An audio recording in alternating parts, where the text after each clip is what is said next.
Welcome to my YouTube channel. ಎಲ್ಲರಿಗೂ ವೈಕುಂಠ ಏಕಾದಶಿ ಹಬ್ಬದ ಆರ್ಥಿಕ ಶುಭಾಶಯಗಳು.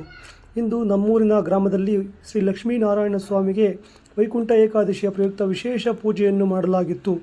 ಎಲ್ಲ ಊರಿನ ಗ್ರಾಮಸ್ಥರು ಸೇರಿ ಕಾಮನಹಳ್ಳಿ ರಾಮಣ್ಣನವರಿಗೆ ಕರ್ನಾಟಕ ರಾಜ್ಯ ಸರ್ಕಾರ ಸಹಕಾರ ರತ್ನ ಪ್ರಶಸ್ತಿಯನ್ನು ನೀಡಿ ಗೌರವಿಸಿತ್ತು. ಹಾಗೆ ಊರಿನವರು ಸಹ ಅವರಿಗೆ ಒಂದು ಸನ್ಮಾನ ಕಾರ್ಯಕ್ರಮವನ್ನು ಏರ್ಪಡಿಸಿಕೊಂಡಿದ್ದರು. ಎಲ್ಲ ಯುವಕರು ಸೇರಿ ಮತ್ತು ಗ್ರಾಮಸ್ಥರು ಸೇರಿ ವೈಕುಂಠ ಏಕಾದಶಿಯನ್ನು ವಿಜೃಂಭಣೆಯಿಂದ ಆಚರಿಸಲಾಗಿತ್ತು. ಮತ್ತು ಇಲ್ಲಿನ ಅರ್ಚಕರಾದ ಲಕ್ಷ್ಮೀನಾರಾಯಣ ಸ್ವಾಮಿ ದೇವಸ್ಥಾನ ಇದು. ಈ ದೇವಸ್ಥಾನದ ಹಿನ್ನೆಲೆ ತಾತ ಮುತ್ತಾತಿರರು ಇದು ರಾಶಿ ಕಟ್ಟಿಸಿರೋ ಒಂದು ದೇವಸ್ಥಾನ. ಹಾಗಾಗಿ ನಮ್ಮ ತಾತ ಮುತ್ತಾತಿರು ಇದು ಮೊಮ್ಮಗ ಮಾಡ್ತಾ ಇರೋ ದೇವಸ್ಥಾನ. ಇಲ್ಲಿ ಸ್ವಾಮಿಯವ್ರದ್ದು ವಿಶೇಷ ಏನು ಅಂದರೆ ಪವಾಡ ಪುರುಷ. ಯಾವ ರೀತಿ ಅಂದರೆ ಯಾವುದೇ ಒಂದು ಮನೆಯ ಕುಲದೇವರುಗಳು ಯಾರಿಗೂ ಗೊತ್ತೇ ಇರಲ್ಲ. ಅದು ಎಲ್ಲಿದೆ, ಯಾವ ಸ್ಥಳದಲ್ಲಿದೆ, ಅದು ಯಾವ ರೀತಿ ಅನ್ನೋದು ನಮ್ಮ ಈ ಲಕ್ಷ್ಮೀನಾರಾಯಣ ಸ್ವಾಮಿಯವರು ಗೋಚರ ಮಾಡಿಕೊಡ್ತಾರೆ.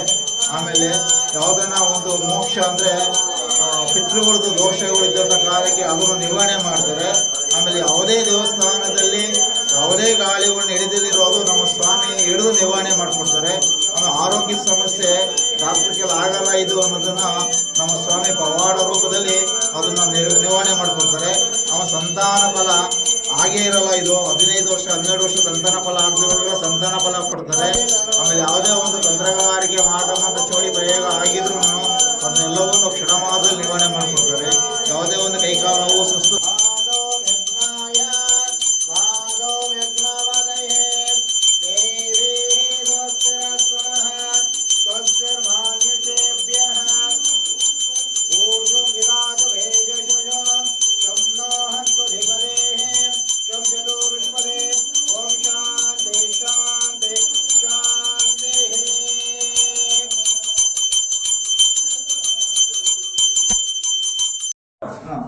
ವಿಡಿಯೋ ನೋಡಿದಂತಹ ಎಲ್ಲ ಭಕ್ತಾದಿಗಳಿಗೂ ಶ್ರೀ ಲಕ್ಷ್ಮೀನಾರಾಯಣ ಸ್ವಾಮಿಯ ಆಶೀರ್ವಾದ ಸಿಗಲಿ. Thank you. ಧನ್ಯವಾದಗಳು.